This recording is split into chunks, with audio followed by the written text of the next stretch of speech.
अस्सलामुअलैकुम दोस्तों, उम्मीद करता हूं आप सब खैरियत से होंगे। दोस्तों, आज की इस वीडियो में इंडिया और सऊदी अरब की कुछ ज़रूरी और बड़ी खबरें आप लोग के साथ में शेयर करने वाला हूं, तो इस वीडियो को पूरा ज़रूर देखें ताकि पूरी जानकारी आप लोगों को मिले। आज की इस वीडियो में सऊदी अरब के अंदर काम करने वाले गैर मुल्कियों की सैलरी से जुड़ी एक बड़ी अपडेट आप लोग के साथ में शेयर करने वाला हूं, जिसमें सऊदी हुकूमत ने कफीलों और कंपनियों की टेंशन बढ़ा दी है। क्या है पूरी खबर, आगे चल के इसी वीडियो में आपको बताने वाला हूं और साथ में ही सऊदी अरब की कुछ और बड़ी खबरें भी आपको बताऊंगा। इसके अलावा अपने इंडिया के अंदर मुसलमानों से जुड़ी कुछ नई अपडेट भी आप लोग को बताने वाला हूं, जिसे जानकर आपको काफी अफसोस होने वाला है। तो इन सारी खबरों के बारे में जानने के लिए एक बार फिर से आप सभी से रिक्वेस्ट है, इस वीडियो को शुरू से लेकर अंत तक जरूर देखें। तो इस वीडियो में सबसे पहले आप सभी लोगों को इंडिया की एक दुखद खबर बताना चाहता हूं, जिसमें आपको बताना चाहता हूं कि अपने इंडिया के मशहूर शायर 71 साल के मुनव्वर राणा जी का हार्ट अटैक आने से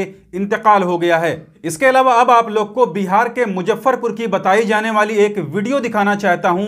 जिसे आप यहां स्क्रीन पर देख रहे होंगे। इस वीडियो को अगर आप ध्यान से सुनेंगे तो इसमें बहुत ही आपत्तिजनक शब्दों का इस्तेमाल करते हुए सार्वजनिक तौर पर धार्मिक यात्रा के दौरान मुसलमानों को गाली दी जा रही है। तो देखिए, इंडिया के अंदर इस तरह की धार्मिक यात्राओं में कोई पहली बार ऐसा नहीं हो रहा है जिसमें मुसलमानों के खिलाफ में आपत्तिजनक नारे लगाए जा रहे हों या फिर मुसलमानों को आपत्तिजनक शब्दों का इस्तेमाल करते हुए उन्हें गालियां दी जा रही हों। लेकिन अभी तक यही देखा जा रहा है कि इस तरह की घटना जहां भी होती है, वहां का शासन प्रशासन ऐसे लोगों के खिलाफ में कोई कार्रवाई नहीं करता है, बल्कि अगर कोई भी मुसलमान आदमी आहत होकर इनके खिलाफ कोई आपत्तिजनक बयान दे देता है या फिर कोई रिएक्शन दे देता है, तो उसके खिलाफ में एक बड़ी कार्रवाई जरूर हो जाती है। यहां तक कि उनके घरों पर बुलडोजर चला दिया जाता है, क्योंकि इसी तरह की एक घटना मध्य प्रदेश के अंदर हुई थी, जिसके बारे में आपको बताना चाहता हूं। तो देखिए, शायद आप लोगों को याद हो या ना याद हो, लेकिन 17 जुलाई 2023 को मध्य प्रदेश के अंदर एक इसी तरह की घटना हुई थी, जिसमें एक धार्मिक यात्रा के दौरान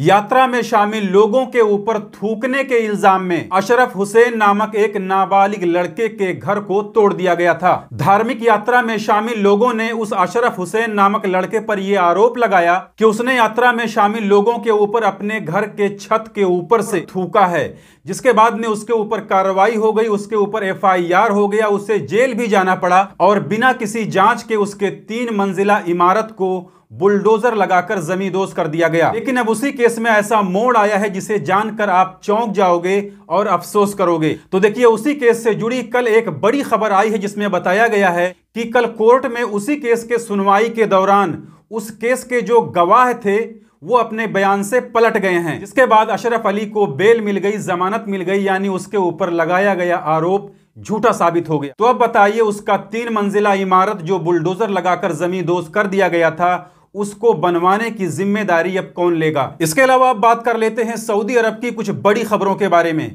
जिसमें सबसे पहले आपको बताना चाहता हूं कि कल सऊदी हुकूमत ने सरकारी इदारों में काम करने वाले मुलाजिम लोगों को एक वार्निंग देते हुए कहा है कि सऊदी अरब के सरकारी इदारों में काम करने वाले जितने भी मुलाजिम हैं, जितने भी वर्कर हैं, वो अपने काम से जुड़े किसी भी खुफिया दस्तावेज को दूसरों के साथ शेयर नहीं कर सकते, यानी दूसरों के सामने जाहिर नहीं कर सकते। अगर ऐसा कोई करता है तो उसकी नौकरी भी जा सकती है। इसके अलावा आपको बताना चाहूंगा कि कल सऊदी अरब के दम्माम में किंग अब्दुल अजीज बंदरगाह पर मौजूद कई सारे कंटेनरों में भयानक आग लग गई थी, लेकिन खबरों के मुताबिक इस आग में कोई जानी नुकसान नहीं हुआ है या फिर किसी के हताहत होने की कोई खबर नहीं आई है। वहीं दूसरी तरफ इसी तरह से कल सऊदी अरब के तबूक के एक पेट्रोल पंप पर भयानक आग लग गई थी, जिसमें एक आदमी की मौत भी हो गई है, साथ में कई लोग जख्मी भी हुए हैं और वहां पर मौजूद कई गाड़ियों को नुकसान भी हुआ है। इसके अलावा आपको बताना चाहूंगा कि एक बार फिर से सऊदी अरब के अंदर पिछले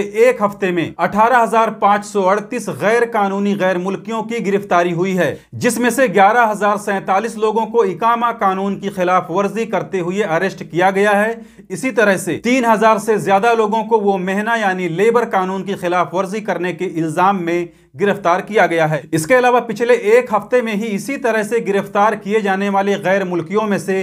कई हजार गैर मुल्कियों को एक बार फिर उनके मुल्क हमेशा के लिए डिपोर्ट कर दिया गया है, यानी वो अब सऊदी अरब के अंदर किसी भी वीजे पर दोबारा नहीं आ सकते। और अब बात कर लेते हैं सऊदी अरब में काम करने वाले गैर मुल्कियों की सैलरी से जुड़ी Saudi ministry of human resource की तरफ से बताई गई एक बड़ी अपडेट के बारे में, जिसे लेकर कल Saudi ministry of human resource ने कहा है कि सऊदी अरब के अंदर सिक्योरिटी गार्ड प्रोवाइड करवाने वाली कंपनियों से सिक्योरिटी गार्ड हायर करने के लिए प्राइवेट कंपनियों को अजीर पोर्टल के जरिए अप्लाई करना पड़ेगा। साथ में सऊदी हुकूमत ने यह भी बताया है कि अब प्राइवेट कंपनियों में नौकरी करने वाले सिक्योरिटी गार्ड की सैलरी 4,500 रियाल से कम नहीं होनी चाहिए। यानी अगर कोई प्राइवेट कंपनी किसी सिक्योरिटी गार्ड को 4,500 रियाल से कम सैलरी देती है तो यह कानून का उल्लंघन होगा, यानी यह कानूनन जुर्म होगा। लेकिन आपकी जानकारी के लिए यह भी बताता चलूं कि सिक्योरिटी गार्ड की नौकरी अब सऊदी अरब के अंदर सिर्फ और सिर्फ